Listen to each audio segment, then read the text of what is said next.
ఈరోజు మనం తెలుసుకోవాల్సిన టాపిక్ పారాలిసిస్. సైంటిఫికల్గా పారాలిసిస్ని కొన్ని విభాగాలుగా విభజించారు. దాంట్లో మోనోపారాలిసిస్ అంటే చేతు కానీ కాళ్ళు కానీ పని చేయకుండా పోవడం. ఇంకొకటి హెమిపారాలిసిస్ అంటే ఒకవైపు చెయ్యి కానీ కాళ్ళు కానీ పని చేయకుండా పోవడం. ఇంకొకటి క్వాడ్రిపారాలిసిస్ అంటే రెండు చేతులు రెండు కాళ్ళు పని చేయకుండా పోవడం.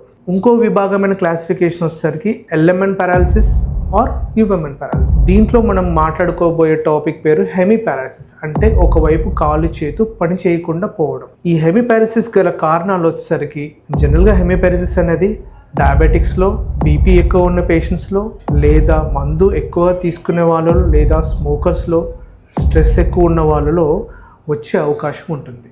దీని లక్షణాలు వచ్చేసరికి పేషెంట్కి సడన్గా ఒకవైపు కాలు చేతుల్లో వీక్నెస్ అంటే పవర్ లేకుండా పోవడం, లేదా తిమ్మిరిలాగా రావడం జరుగుతుంది. లేదా కొన్నిసార్లు మాట పడిపోవడం, లేదా మొహం ఒకవైపు వంకర పోవడం లాంటిది జరుగుతుంది. జనరల్లీ ఇలా వచ్చిన డెఫిసిట్స్ అనేది పర్మనెంట్గా పేషెంట్కి ఉండిపోయి కంప్లీట్గా బెడ్ బౌండ్ కానీ వీల్ చైర్ బౌండ్ కానీ చేస్తుంది. కానీ ఇప్పుడు వచ్చిన లేటెస్ట్ అడ్వాన్స్ ఆఫ్ ట్రీట్మెంట్లలో పేషెంట్ త్వరగా హాస్పిటల్కి వస్తే, అంటే గోల్డెన్ పీరియడ్లో హాస్పిటల్కి వచ్చారనుకోండి, థ్రోంబోలైసిస్ కానీ లేదా మెకానికల్ థ్రోంబెక్టమీతో కానీ పేషెంట్కి పర్మనెంట్గా క్యూర్ చేసే అవకాశం ఉంటుంది.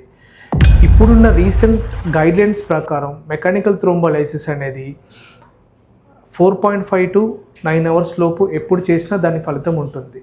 యాజ్ వెల్ అస్ మెకానికల్ థ్రోంబెక్టమీకి ఇప్పుడున్న రీసెంట్ గైడ్లైన్స్ ప్రకారం 24 hours ఎప్పుడు చేసినా కానీ మనకు మెదడు రక్త నరాల్లో చేరిన రక్తం గడ్డని మనం తీసేస్తే త్వరగా వాళ్ళకి బ్లడ్ పర్ఫ్యూజన్ అని ఎస్టాబ్లిష్ అయ్యి పర్మనెంట్ డ్యామేజ్ కాకుండా ఉంటుంది.